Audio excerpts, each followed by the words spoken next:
यीशु मसीह का बपतिस्मा उन्हीं मापदंडों पर, उन्हीं मानकों पर, उन्हीं मेजर्स पर या उन्हीं नियमों के तहत हुआ था जैसा अभिषेक एक याजक का किया जाता। बाइबल के जमाने में जो व्यवस्था परमेश्वर ने मूसा को दी थी, उसमें परमेश्वर ने बताया था कि हारून के वंश का कोई जवान लड़का जब उसको तुम याजक बनाना चाहो, याजक के लिए उसका अभिषेक करना चाहो, तो ये जरूरी था कि हारून के वंश का जवान लड़का जो याजक बनना चाहता है वो 30 वर्ष की आयु का, 30 वर्ष की आयु का उसका होना जरूरी होता था। और उसके बाद जो याजक होते थे वो उसको मंदिर में लेकर के आते थे जब वो 30 साल की आयु का हो जाता था, और मंदिर के अंदर एक टैंक होता था जिसको हिब्रू भाषा में मिकवे कहा जाता है, मिकवा जो है वो कहा जाता है।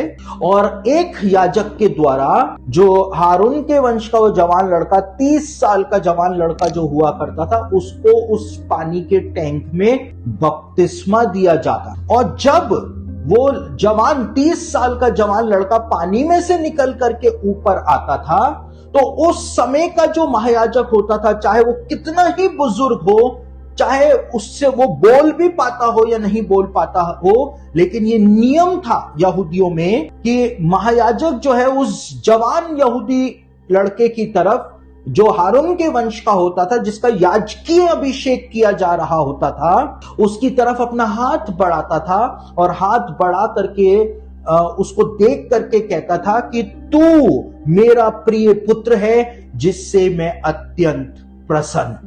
आप समझ रहे होंगे मैं क्या बात आपको बताने का प्रयास कर रहा हूं। यीशु मसीह जब बपतिस्मा लेने यरदन नदी पर पहुंचा, लिखा हुआ है सुसमाचार में वो 30 वर्ष की आयु का था जिस समय वो बपतिस्मा लेने पहुंचा था। और यीशु मसीह को जैसे याजक के लिए जिसका अभिषेक किया जा रहा होता था जवान लड़के का, तो जरूरी होता था, यह आवश्यक नियम था कि एक याजक के द्वारा ही उसको बपतिस्मा दिया जाता था। उसी प्रकार से यरदन नदी पर यूहन्ना बपतिस्मा देने वाला खड़ा। अब आप कहेंगे कि पास्टर साहब यूहन्ना जो था वो तो याजक नहीं था, तो आप वहां पर बहुत बड़ी गलती कर जाएंगे, क्योंकि लूका रचित सुसमाचार के प्रारंभिक अध्याय को जब आप पढ़ेंगे, पहले अध्याय को पढ़ेंगे, तो वहां पे लिखा है कि यूहन्ना बपतिस्मा देने वाला जो था वो जकरिया याजक का पुत्र था, बेटा था। जकरिया याजक का बेटा यानी कि हारून के वंश का था। और यूहन्ना बपतिस्मा देने वाला जब जकरिया याजक का बेटा था, हालांकि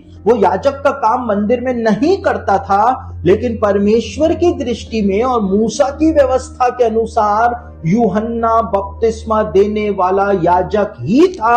और एक याजक के रूप में यूहन्ना बपतिस्मा देने वाले ने यीशु मसीह को बपतिस्मा दिया था। और जो काम महायाजक किया करता था, वो काम दुनिया के सबसे बड़े महायाजक ने स्वर्ग से किया था, परमेश्वर ने किया था। यह आकाशवाणी हुई थी जैसे ही यीशु बपतिस्मा लेकर पानी में से बाहर आया था, परमेश्वर की आवाज आई थी कि ये मेरा प्रिय पुत्र है जिससे मैं अत्यंत प्रसन्न हूं। और उसके बाद जब वो जवान लड़का पानी में से बाहर आ जाया करता था हारून के वंश का, तो उसके सिर के ऊपर तेल डाला जाता था, अभिषेक का तेल डाला जाता था। और जैसे ही यीशु मसीह पानी में से बाहर आया और यह आकाशवाणी हुई, तो पवित्र आत्मा का अभिषेक जो था, पवित्र आत्मा कबूतर के रूप में यीशु मसीह के ऊपर उतर गया था। तो यीशु मसीह का जो बपतिस्मा था वो एक याजकीय अभिषेक था, क्योंकि परमेश्वर ने यीशु मसीह को सिर्फ राजा होने के लिए नहीं, लेकिन परमेश्वर ने यीशु मसीह को याजक होने के लिए भी इस संसार के अंदर भेजा था, इजराइल के अंदर भेजा था।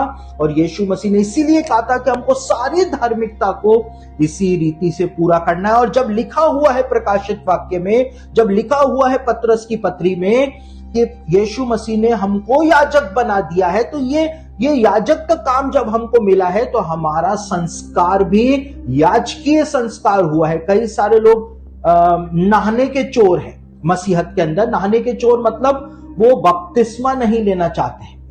इतने उनके पास बहाने हैं, इतने बहाने हैं उनके पास कि हमारा तो बचपन में हो चुका है, मेरा तो बुढ़ापे में हो चुका है, मेरा तो मां की गर्भ में ही हो चुका है। कुछ लोग तो ये भी कहने से पीछे नहीं हटते हैं, लेकिन इतने बहाने हैं उनके पास। यीशु मसीह ने कहा कि हमको सारी धार्मिकता को इसी रीति से पूरा करना आवश्यक है, तो बात जो है वो वहीं पर ही खत्म हो जाती। हमको परमेश्वर के लिए याजक जब बनाया है, तो जैसा अभिषेक, याजकीय अभिषेक यीशु मसीह का हुआ था, वैसा ही याजकीय अभिषेक हमारा भी होना जरूरी है। हमारा अभिषेक उसी प्रकार से होना जरूरी है। पवित्र आत्मा यदि हमारे ऊपर नहीं आएगा, जैसे अभिषेक का तेल डाला जाता था, तब तक हम याजकीय कार्य कर भी नहीं सकते।